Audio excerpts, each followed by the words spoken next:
Recently, I rewatched an old video of Sebastian Lake about simulating Boids, and I decided to try it out as well. It's pretty fascinating to see these bird-like objects fly around in a virtual world. I mean, it's an interesting topic to be sure. But a question that seems unanswered is, how many Boids can you simulate at once? Just for clarification, I'm gonna use Unity for this experiment. And this is not a tutorial. I'm gonna put a link to the full code and some other interesting sources into the video description. The rules are, all the objects must have Boid-like behavior, they must all be rendered, and the frame rate must be over 24 FPS. So first of all, if you happen to not know what Boids are, they're basically birds inside a computer which don't crash into each other. And they achieve this by forming these beautifully looking flocks. There are often multiple thousand birds in one swarm, and each computer I know will instantly say no thank you to such a simulation. So we're gonna have to deal with performance issues later on. But let's take a look at how Boids actually work. There are 3 rules which each Boid must follow: separation, cohesion and alignment. This way of simulating Boids has been found by Greek Renoids. Separation just keeps them from crashing into each other, cohesion makes them wanna be near to the neighbors, and alignment makes sure that they fly in the same direction. Of course, each Boid doesn't check for each other Boid to apply these rules. They only take the Boids nearby into account. So let's quickly write the class for our Boids, a controller script, and we're good to go. At least you'd think so. If we only use GameObjects for this kind of simulation, we're not gonna get very far. I mean, 350 Boids, that's it. There are some pretty serious issues with this code. Firstly, for each Boid we're looping over all the other Boids.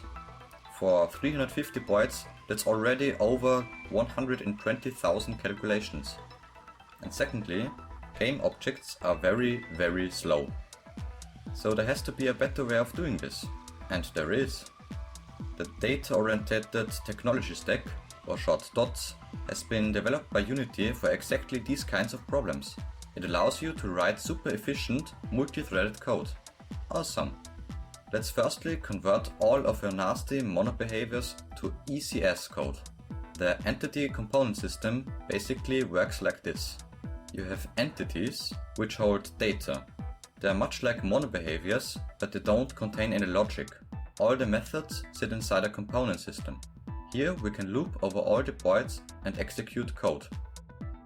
So let's spawn 1000 Boids and give them some data. At the moment, they just contain a Boid component, 2 components for rendering, and a local to world struct which handles position, rotation and scale. Here we go. But they aren't doing anything, because we need to program some logic. We can basically copy-paste our previous code, change up a few lines, and we're done. Why are we getting such a low frame rate? Well, we're using ECS, but we haven't yet unleashed the full power of DOTS. There's 2 other parts of the data-oriented technology stack: the jobs system and the burst compiler. Jobs basically handles all the multi-threading, so we can run our code in parallel, and the burst compiler makes this code run very fast. So let's convert our code once again and... well, that's a fair amount. 7000 Boids. That's quite nice. And at this point I thought we hit the limit. We're using super fast multi-threaded code which runs in parallel. But there's one more improvement which we can make. And trust me, this will change the amount drastically. The problem is that we're still looping over all the Boids for each Boid. That means that if we have double the amount of Boids, the computer has to handle 4 times as many calculations. So we need a system which subdivides the world into a grid, and each Boid should only check for other Boids in the same grid cell. This way we're saving a lot of time. But I've got not a single idea how to achieve this.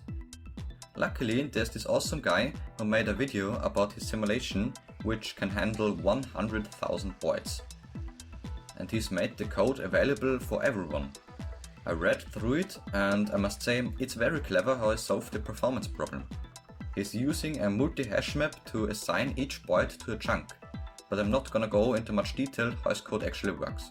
If you wanna check it out, a link to his video is in the description.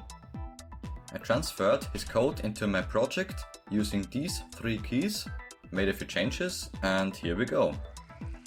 Wow, that's quite a sight. Let's see if we can go any further. 200,000, 250,000. Well, we've pretty much hit the limit, but as we can see in the profiler, the actual Boid simulation only takes up about 1/4 of the calculation time. So if we get rid of the directional light, the skybox, and also build the project into a finished executable, we can go even a bit higher. And yes, this is about the maximum Unity can handle, 300,000 Boids. So if you enjoyed it, maybe consider to think about possibly subscribing and do all the other things which I've listed here. By the way, if you wonder why I haven't uploaded a single video for over a month, it's because I was working as an intern in a web development company and I didn't really have much time for game development. It was a great time though. Before that, I participated in the Game Maker's Toolkit Game Jam, my first game jam, and yeah, was a great experience as well.